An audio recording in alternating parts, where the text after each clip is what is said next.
Bueno, lehenengo galdera, hemendik publikotik bertatik Gorka Ormaetxeak egingo digu.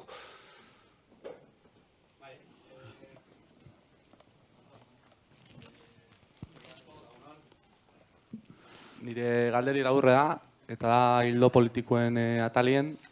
Orduan, galderi izango zen eredu konfederalena segaitik, eta ez federala edo beste eredu bat. Eta beste alde batetik eskertuko neuke lurralde agenden inguruko argitze ariketa bat, edo, bueno, danarako. Eskerrik asko.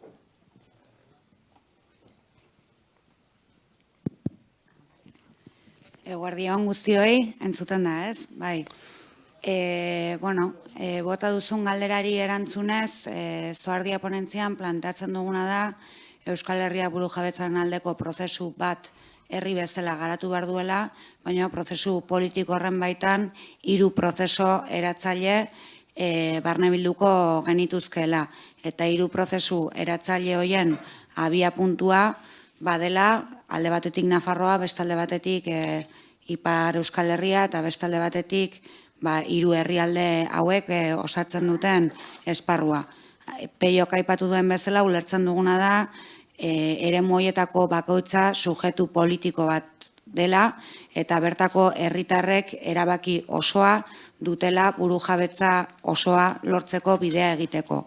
Hau da, Nafarroak erabakitzen duena eta Nafarroko herritarrek erabakitzen dutena izango dela Nafarroaren burujabetza osoa lortzeko abia puntua eta berdina beste 2 eremuei dagokionean.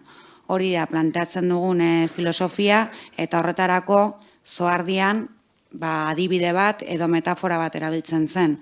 Eta esaten genuena zen, iritsi nahi dugun geltokia Euskal Errepublika izanik, horretara iristeko lurralde edo tren bakoitzak bere erritmo eta ezaugarri propioen bidez egin beharko duela aurrera, geltoki horretara iritsiko baldin bagara.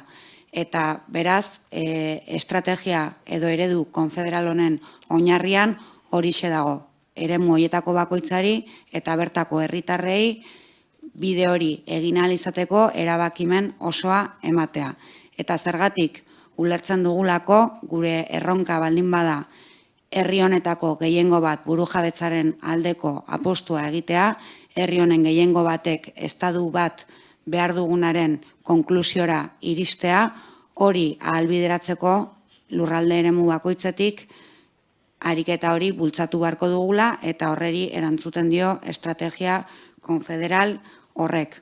Hori esan da, ulertzen duguna da gaur-gaurkoz munduan ez daudela estatu konfederalak, edo beste modu batez esan da, estatu konfederalak badaudela estatu berri bat osatzeko estatu ezberdinak konfederatzen direnean, hori da gure proposamena, edo desegitera doazenean.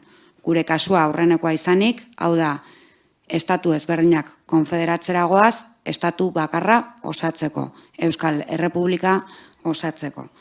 Eta guztiarekin, nabarmendu nahiko genukena da, eredu konfederal hau proposatzen dugunean, Zoardia ponentzian, nolabait esateko hori osagarritzen dugula, estrategia konfederal hori osagarritzen dugula, herri bezala edo nazio bezala garatu nahiko genukeen lerro batekin. Osondo, miren, mi esker, labur aritu zara. Badago beste galdera bat, antzekotasun maila bat daukana eta publikotik egin zaiguna ere, berak ez du egin nahi, baina igual lotuz ere Ipar Euskal Herriko errealitatearekin, eta galderak holaxe dio, nola egin nazio erakundetzean aurrera pausuak emateko, hain ezberdinak izanik Ipar Euskal Herri eta Hego Euskal Herriko errealitateak. Igual, eneko honen inguruan, bota esakezu zure ikuspegia.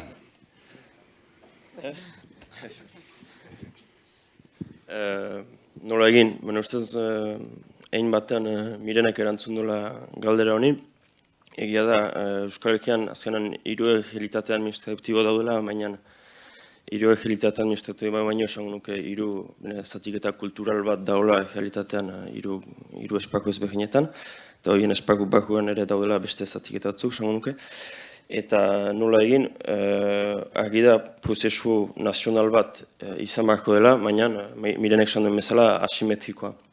Bakotxa bere realitateari lotutako ahalik eta hobekien eginez ez. Eta gehituko nuke, naziotzerako daukagun beste aukera bat edo xantza bat laiztek da, Ipar Euskal Herriak urtarrilaren batean ezagupen administratibo bat ukango duela, Egielkargoa entzun uzten bezala. Egielkargoak ez ditu egia esan eskumen hainitz, baina daukan eskumenetariko bat mugaz gainiko eskumena izanen da. Eta horrek, esparru administratiboan, ahemanak eta azken batean Euskal Herria berriz josteko aukerak emango izkigu, bai Egielkargo mailan, baina gero ere dauzkagun beste instituzioetatik ere ahemanak eta saret joste hori egiteko aukerak egon litzazke, baina gero ere, esango ez gira mugatu behar ere maila instituzional eta administratibo batean, maizik eta egitik ere ustez daudela aukerak hori ez, egi bat osatzeko, izan ekintza politikotik edo egigintzatik, egin izan dienak orain arte, eta ustez horiek sakontzekoak.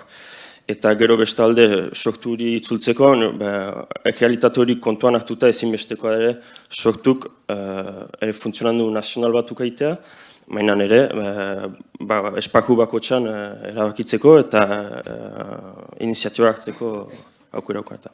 Ez dakit, ahi izan nahi zen. Ondo da, mi